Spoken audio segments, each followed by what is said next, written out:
इमरान खान साहब ने जो मीडिया से गुफ्तगू की है गैर रस्मी सहाफ़ियों से डयाला जेल में, उसमें जो एक और उन्होंने लॉन्च किया है अटैक, वो काजी फायज़ ईसा चीफ जस्टिस ऑफ पाकिस्तान उनके हवाले से किए और आइन के आर्टिकल 25 का भी हवाला दिया, पसंद नापसंद नहीं होनी चाहिए, और ये कि उन्हें समझ नहीं आता कि काजी फायज़ ईसा उनके हवाले से केसेस में कैसे आ जाते हैं। लेकिन इससे भी बड़ी बात जो है वो ये कि अगर उन्हें इंसाफ ना मिला तो वो भूख हड़ताल करेंगे। सिट साहब, इंसाफ से क्या मुराद है और ये भूख हड़ताल किस? तो फिर आपने 3 सवाल खड़े कर दिए। पहला सवाल ये कि क्यों काजी फायज़ ईसा के ऊपर अटैक आ रही है, क्या वो कोई ऐसी चीज़ कर रहे हैं जो पहले कभी नहीं हुई? हाँ।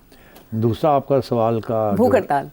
हाँ। अब बात यह है कि काजी फायज़ ईसा सब क्या कर रहे हैं जो कि बंदयाल साहब ने नहीं किया। सिर्फ ये कि बंदयाल साहब ऐसे कर रहे थे और काजी साहब ऐसे कर रहे हैं। तो खान साहब को उस वक्त तो याद नहीं आया ना कि बंदयाल साहब जो हैं जो भी फैसले हो रहे थे वो खान साहब के हक़ में हो रहे थे।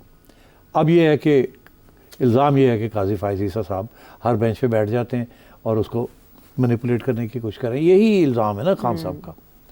तो अब बात ये है कि उस वक्त चुप थे, अब आप बोल रहे हैं, तो ये सियासत है, ये this is the way it is. अच्छा, अगला सवाल ये है कि खान साहब की भूख हड़ताल। अब देखिए जो केसेस हैं ना इस वक्त 3 बड़े अहम केसेस हैं जिसमें काजी फायज़ ईसा साहब बैठे हुए हैं। जैसे मैंने कल कहा था कि पहला केस ये है कि रिजर्व सीट्स, दूसरा ये है कि इलेक्शन ट्राइब्यूनल्स, तीसरा ये है रिकाउंटिंग कि किस स्टेज पे होगी और कैसे होगी एंड सो ऑन, कौन जजेस बैठेंगे एंड सो ऑन। तो बहुत अहम है।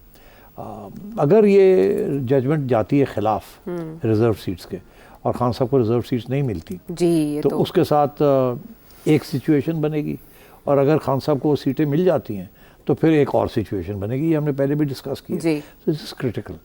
अगर खान साहब को सीटें मिल जाती हैं तो पार्लियामेंट का चलना मुश्किल हो जाएगा।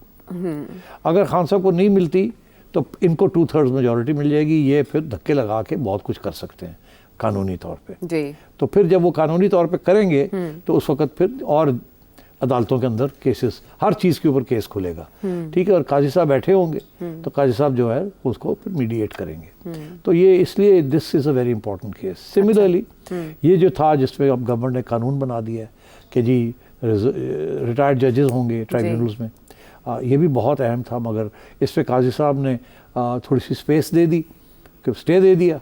उन्होंने कहा हाँ आपस में मामलात कर लें और मगर स्टे वो दे दिया, और वो पहले वाले ट्राइब्यूनल्स खत्म कर दिए ना। तो मिल गई ना स्पेस, मिल गई गवर्नमेंट को, तो गवर्नमेंट ने उस स्पेस के अंदर एक कानून पास कर दिया। और तो मैं ये समझता हूँ ये बड़े अहम चीज़ें हैं, इसीलिए वो काजी साहब को अटैक कर रहे हैं। और ये भी लोग कह रहे हैं कि काजी साहब क्यों हर इम्पोर्टेंट केस में खुद क्यों बैठ रहे हैं, ठीक, PTI रिलेटेड। हाँ, अब बात यह है कि यही बंदयाल साहब कर रहे थे जी, मगर उस वक्त हवा ऐसे चल रही थी। तो अब अनफॉर्चुनेटली ये जो सियासत चल रही है, और ये सियासत है बेसिकली, मैं आज कह दूं, देखिए जब सियासी जमातों के दरमियान इख्तलाफ होता है, लड़ाई झगड़े होते हैं, तो क्योंकि सियासतदान होते हैं वो रास्ते ढूंढ लेते हैं कॉम्प्रोमाइज़ के। जब रियासत के अदारों के दरमियान लड़ाई झगड़े शुरू हो जाए वो मुल्क के लिए बहुत ख़तरनाक होता है। ये point is worth making again and again, क्योंकि इस मुल्क में रियासत के इदारों के अंदर कभी इस किस्म की शदीद इख्तलाफ नहीं हुए जो कि आज नज़र आ रहे हैं जी। तो इसलिए मैं समझता हूँ this is far more important the judiciary establishment clash than the Imran Khan Noon league clash. This is something we should worry about. इसके consequences can be very dangerous. So keeping this in mind, I think Khan साहब has decided कि जैसे भी है Qazi Faez Isa standing in his way, इनको निकालना है ताकि टिल्ट हो सके जुडिशरी टुवर्ड्स हिम। तो ये दिस इज हिज स्ट्रेटजी। अब आपने कहा वो भूख हड़ताल जी, इंसाफ ना मिला तो, यानी फैसले अगर हक में नहीं आते तो फिर तो बात ये है कि भूख हड़ताल आपने देखा कि पुराने ज़माने में भी, बरतानिया के ज़माने में भी बड़े बड़े सियासतदान भूख हड़ताल करते थे as a form of protest. इन महात्मा गांधी ने की, नेहरू ने की, जिन्ना साहब ने कभी भूख हड़ताल नहीं की थी, मगर नेहरू ने भी की थी और पटेल ने भी की थी और लोगों ने बड़ी की थी अगेंस्ट ब्रिटिश राज। ये एक स्टैंडर्ड प्रैक्टिस थी उस वक्त। अभी भी हाल ही में भूख हड़तालें हमने देखी हैं, 3 दिन के लिए, 4 दिन के लिए, 5 दिन के लिए लोग माल रोड के ऊपर तंबू लगा के बैठ जाते हैं जी प्रोटेस्ट कि हम भूख हड़ताल कर रहे हैं, फिर वो मीडिया पहुंच जाता है, फिर एक पब्लिसिटी होती है। सिंपैथी मिलती है? मेरा नहीं ख्याल सिंपैथी ज़्यादा मिलती है, बिकॉज लोग बड़े सिनिकल हैं। वो कह रहे हैं ख़त्म हो जाएगी 3 दिन 4 दिन 2 दिन बाद, और होता भी ऐसे ही है। फिर वो जूस पी लेते हैं, फिर वो उनको अस्पताल ले जाया जाता है, उसके बाद सारे भूल जाते हैं भूख हड़ताल हुई या ना हुई। जैसे यासीन मलिक साहब के साथ जैसे हुआ यासीन था। मलिक साहब आप देखें ना, उससे ज़्यादा डेडिकेटेड शख्स कोई नहीं था। तो उनको cause ले गए, of उन्होंने बड़ी कश्मीर। सख्ती के साथ भूख हड़ताल की, जी। But then he fell, he was about to die. Blood pressure की हाँ, वजह तो वो से, फिर जब वो ये हुआ तो उसको उठा के ले गए अस्पताल, and then obviously he had to तो कॉल ऑफ, treated, उसको हाँ। फीड करना पड़ा, तो वो भूख हड़ताल खत्म हो गई। या तो ये हो कि you are ready to die. Okay. तो जो लोग भूख हड़ताल करते हैं उनमें से 100 में से एक ही होता है जो तैयारी करके आता है कि मैंने मर जाना है, मैंने सेक्रीफाइस करनी है। मेरा नहीं ख्याल खान साहब उस मूड में है, मगर अगर खान साहब ने कोई भूख हड़ताल की खुद